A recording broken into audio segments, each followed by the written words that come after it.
Maintenant, une autre question se pose.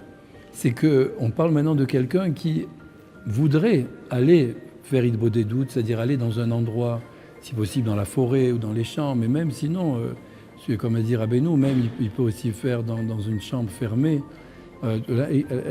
L'essentiel, c'est de s'isoler ou de faire comme si on s'isole. Et ça, même ça, il n'arrive pas à le faire. Il veut, mais apparemment, il ne veut pas suffisamment. Il a des empêchements. Alors, il faut qu'il arrive à briser ça. Et ce qui se passe, c'est que quelqu'un qui veut, mais pas assez, en général, il repousse ça. Il se dit, mais attends, d'abord, je dois quand même avec des bonnes choses, même, avec de l'étude de la Torah ou des autres mythes, des mitzvot, etc. Et il repousse ça parce qu'il a comme ça une difficulté comme ça à se lancer. Alors ce qui se passe, c'est qu'à la fin de la journée, finalement, il n'a pas eu le temps.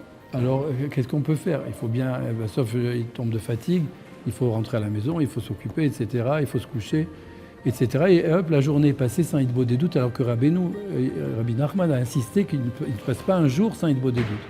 Alors, le conseil tout simple, c'est quand la chose est prioritaire, c'est de la faire en premier. Comme prioritaire, ça veut dire je commence par ça.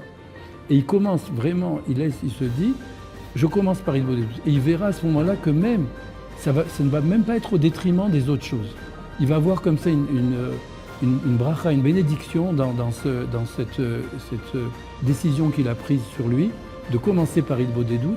Et il verra qu'il aura fait Idbodedut, en espérant qu'il réussisse, mais même en tout cas qu'il aura fait ce qu'il faut pour ça, et que sa journée, quand même, il ne manquera pas une heure pour faire tout ce qu'il a l'habitude de faire et qu'il tient à faire.